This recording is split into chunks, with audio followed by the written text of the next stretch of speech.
Hello everybody, 'tis I, the Rumpledone. What I've been watching.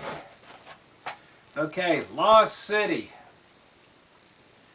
Dustin Hoffman, Bill Murray, Andy Garcia. About Cuba. It's an okay movie to watch. Next one up. Juno.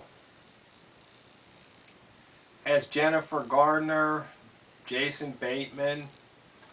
Teenage movie. Actually pretty good. Kind of entertaining. It's okay to watch. End of watch. Well, what can I say? It says the best cop movie in years. That's not saying much. Kind of a toss-up.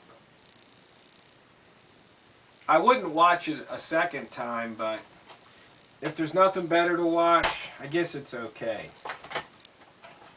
The Invention of Lying. Another Jennifer Gardner movie. And also has Rob Lowe and Tina Fey. Kind of funny, actually. Not really that great, but entertaining. Burn After Reading. Finally, a movie worth watching. George Clooney, Frances McDormand, John Malkovich, Brad Pitt. It's pretty funny, actually. Kind of goofy, kind of far-fetched. I don't think it could happen. But then again, you just never know.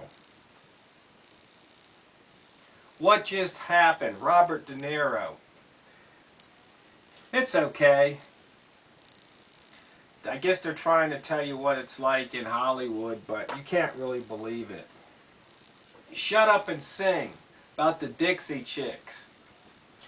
After watching this movie, I might actually be a Dixie Chick fan. Never really thought much of them, but we all know the flack they had back when one of the Dixie Chicks said that she was ashamed that George Bush was from Texas. And then they were burning their CDs, smashing their CDs. They got basically blackballed from the air. But the funny thing is that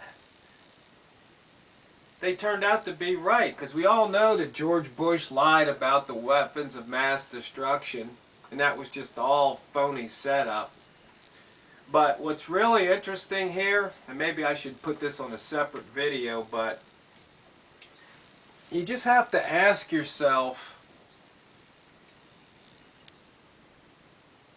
is it really right, if you believe in the First Amendment, to shut people down because of what they spoke out and said? Now, you know, they were basically calling them everything from traitors to anti-American, all because they said what was on their mind, how they felt. Same thing happened to, what was it, Hank Williams Jr. on NFL. He used to, you know, every Monday night, there he was, but he spoke out and then he got blackballed. Now, of course, it is okay to not agree with somebody. And I guess if you don't agree with what they say, you can vote with your dollars and you can quit buying their products, whether it's their CDs, their books, whatever they're pitching. But it just seems there's something wrong when you just entirely shun somebody like that. Something about that just doesn't feel quite right. You might not agree with them, but you should stand up and say, hey, they got a right to say it. You know, I really don't like what they're saying, but they have a right to say it. Of course, you don't have to support them once again with your dollars. But when the radio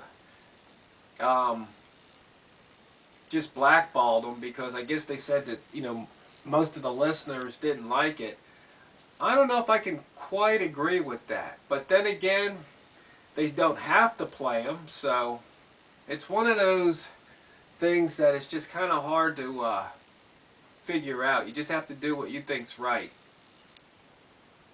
But I don't think it was right the way they got treated, especially in hindsight. but even at the time I didn't think it was right. Finally, population 436. Guess what? If I didn't even mention it, you wouldn't have missed anything. This movie's really dumb. Really dumb. So there you have it. Out of the group, I would say Dixie Chicks, Shut Up and Sing. So that's what I've been watching. I hope you've enjoyed what you've been watching, and as always, don't run out of popcorn.